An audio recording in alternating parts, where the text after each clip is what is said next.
চাহ উদ্যোগটোৰ 200 বছৰীয়া ইতিহাসত আটাইতকৈ বেয়া দিনকেইটা এই বিজেপি চৰকাৰ নেতৃত্বত দেখিবলৈ পাইছে এই ক্ষুদ্ৰ চাহ খেতিয়কসকলে। আৰু আজি ইয়াত ক্ষুদ্ৰ চাহ খেতিয়কসকলে সমূহ জাতীয় জনগোষ্ঠীয় সংগঠনক নেতৃবৃন্দক নিমন্ত্ৰণ জনাই তেওঁলোকে যি সভা অনুষ্ঠিত কৰিলে, সভা অনুষ্ঠিত কৰে তেওঁলোকৰ কাৰণে দুৰ্ভাগ্যজনক।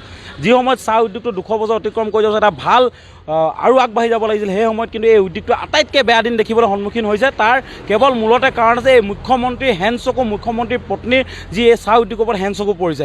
তেওঁ পৰিবাৰক প্ৰত্যেকখন চাহ বাগিচাই আচলতে অসমত লাগে আৰু প্ৰত্যেকখন এই হিমন্ত বিশ্ব শৰ্মাৰ কোম্পানীক লাগে।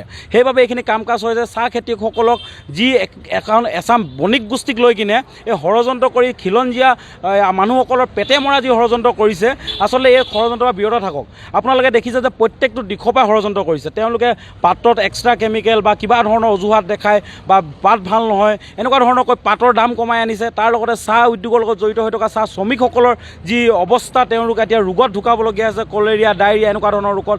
তাৰ লগতে কিন্তু যিসমূহ যাতায়াতৰ বাবে ব্যৱহাৰ হয় চাহপাতৰ গাড়ী, সেইবোৰ গাড়ী যদি অকণমান পাত অভাৰলোড থাকে, লগালগ প্ৰশাসনে তাত 5,000 10,000 টকা ফাইন ক্ৰয় কৰি দিয়ে। কিন্তু বণিক গোষ্ঠীৰ এচাম গাড়ী যেতিয়া অভাৰলোড দিনে নিশাই চলি থাকে, তেতিয়া কিন্তু MBI চকু নাযায় আৰু প্ৰশাসনৰ সাহসো গোটাব নোৱাৰে।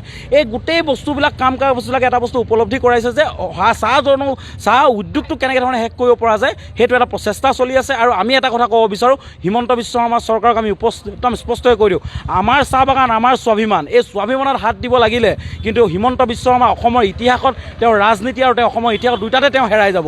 কাৰণ তেওঁৰ ইতিহাস, তেওঁৰ যি দলৰ ইতিহাস, বিজেপিৰ ইতিহাসতকৈ বহুত পুৰণি ইতিহাস এই চাহ উদ্যোগৰ। এই চাহ উদ্যোগে অসমক যিখিনি দিলে অসমৰ অৰ্থনীতিত, এইখিনি কথা কোনোদিন তেওঁলোকে চাগে উপলব্ধি কৰিব পৰা নাই, বা উপলব্ধি কৰিছেও যদি তেওঁলোকে এটা ষড়যন্ত্ৰ কৰিছে গোটেইখিনি যাতে নিজৰ অধীনত আনি ল'ব পাৰে, নিজৰ পৰিবাৰক আনি দিব পাৰে, এই সন্তুষ্ট কৰাত লাগিছে।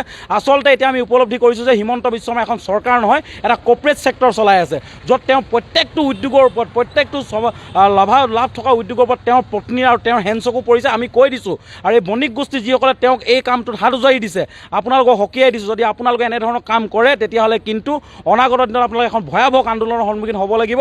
আৰু আমাৰ খিলঞ্জীয়া ভূমিপুত্ৰসকলক যদি এই চাহ খেতিয়কসকলক যদি আপোনালোকে পেটে মৰা ষড়যন্ত্ৰ কৰে, নিশ্চিতভাৱে তেতিয়াহ'লে আপোনালোকৰ কিন্তু উদ্যোগো নাথাকিব, আপোনালোকৰ অসমত নাথাকিব, এয়া স্পষ্ট কথা।